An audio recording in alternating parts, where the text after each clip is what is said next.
മാതൃഭൂമി അന്താരാഷ്ട്ര അക്ഷരോത്സവം 2024 5ാം പതിപ്പിന്റെ ആദ്യ ദിവസത്തെ നിശാഗന്ധിയിലുള്ള എല്ലാ സെഷൻസും തീർന്നിരിക്കുകയാണ്. ഇവിടെ ഇരിക്കുന്ന ആൾക്കാരോട് ചെറിയൊരു റിക്വസ്റ്റ് ഉണ്ട്. ആക്ച്വലി 2 റിക്വസ്റ്റ് ഉണ്ട്. ആദ്യത്തെ റിക്വസ്റ്റ്, നിങ്ങളാരും കനകക്കുന്ന് എന്ന വെന്യൂ വിട്ട് പോകരുത്. കാരണം 7 മണിയാകുമ്പോഴത്തേക്കും നമ്മുടെ കൾച്ചറൽ നൈറ്റ് സ്റ്റാർട്ട് ചെയ്യും. ഹരിചരൺ ആൻഡ് ബാൻഡ് ആണ് ഇവിടെ പെർഫോം ചെയ്യുന്നത്. അപ്പോൾ സൗണ്ട് ചെക്ക് ചെയ്യാൻ വേണ്ടി ബാൻഡ് ഉടനെ എത്തും. അതൊരു റിക്വസ്റ്റ് ആണ്. കുറച്ച് നേരത്തേക്ക് നിശാഗന്ധിയിൽ നിന്ന് മാറി നിൽക്കുക. 7 മണിയാകുമ്പോഴത്തേക്കും എല്ലാവരെയും തിരിച്ചിവിടെ തന്നെ ക്ഷണിക്കാം. Thank you so much.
ഇതാ കഴിഞ്ഞിട്ട് പിന്നെ അങ്ങോട്ട് കൊണ്ടുവന്നു സാറിലേക്ക്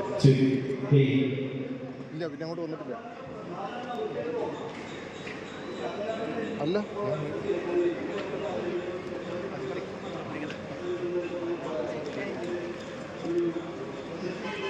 വന്നു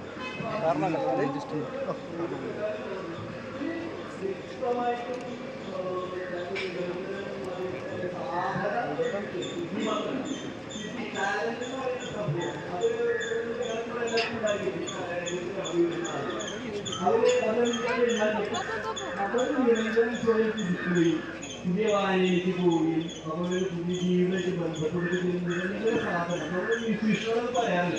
ഒരു കാര്യം നിരന്തരം പാട്ടുകൊണ്ടിരിക്കും. ഒരു വേറെ നമ്മൾ ചെയ്യുന്ന ആളാണ് ചെയ്തുകൊണ്ടിരിക്കും.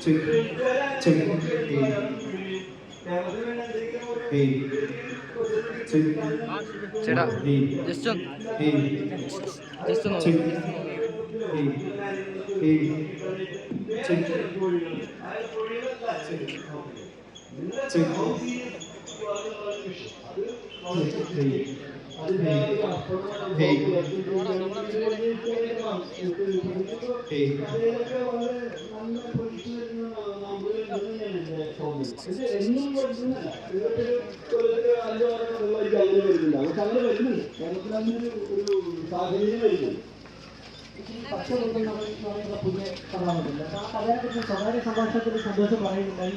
ഞാനൊരു 68 പ്രാവശ്യം 70 പ്രാവശ്യമെങ്കിലും മാറ്റി എഴുതിയിട്ടുണ്ടെന്ന് പറയുന്നു. കഥകൾ ഇങ്ങനെ നിരന്തരം മാറ്റിയിട്ടുണ്ട്. ഈ നോവൽ എടുത്ത കഥയിൽ 2 ഒരേപോലെ കൈകാര്യം ചെയ്ത് എഴുത്തുകാരെ നടത്തി ഇങ്ങനെയാണ് എനിക്ക് കാണുന്നത്.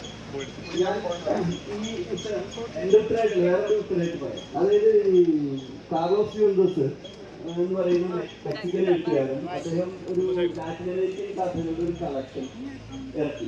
അപ്പൊ അത് ആദ്യത്തിൽ പറഞ്ഞു, ഒരു കഥ എന്ന് പറയുന്നത് ഒരു കപ്പൽ പോലെ, ഒരു കപ്പലിലെ തൊഴിലാളികളുടെ പോലെയാണ്. അതായത് ഒരു ഒളിമ്പിക് ടീം വേണം നോവൽ എഴുതാൻ, കഥ എഴുതാൻ അത്രയും വേണ്ട. ഞാൻ നേരെ തിരിച്ച് ഒരു ഒളിമ്പിക് ടീം വേണം നോവൽ എഴുതാൻ. ഒരുപാട് ആളുകൾ